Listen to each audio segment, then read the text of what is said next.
Hi friends, chicken எடுத்தால் இந்த மாதிரி ஒரு டைம் ட்ரை பண்ணி பாருங்கள்.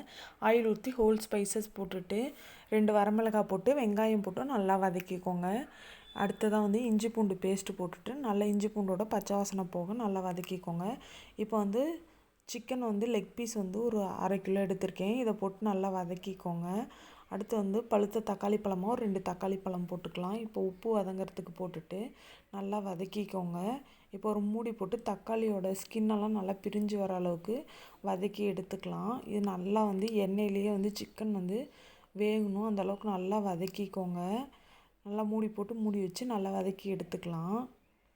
இப்போ ஒரு 1/2 டேபிள் ஸ்பூன் மஞ்சள்தூள், 1 டேபிள் ஸ்பூன் மிளகாய்த்தூள், தனியாத்தூள் 2 ஸ்பூன், பெப்பர்லாம் போட்டுட்டு நல்லா மிக்ஸ் பண்ணி விட்டுக்கோங்க. இப்போ தயிர் ஒரு 1/2 கப் ஊற்றிக்கலாம். ஊற்றிட்டு 2 பச்சை மிளகாவை நான் உடச்சி போட்டிருக்கேன்.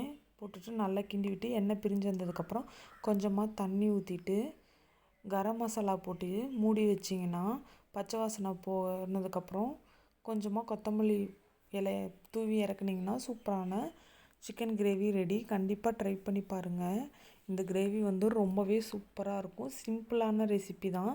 ட்ரை பண்ணிவிட்டு எப்படி இருந்துச்சுன்னு கமெண்ட் பண்ணுங்கள். Bye friends.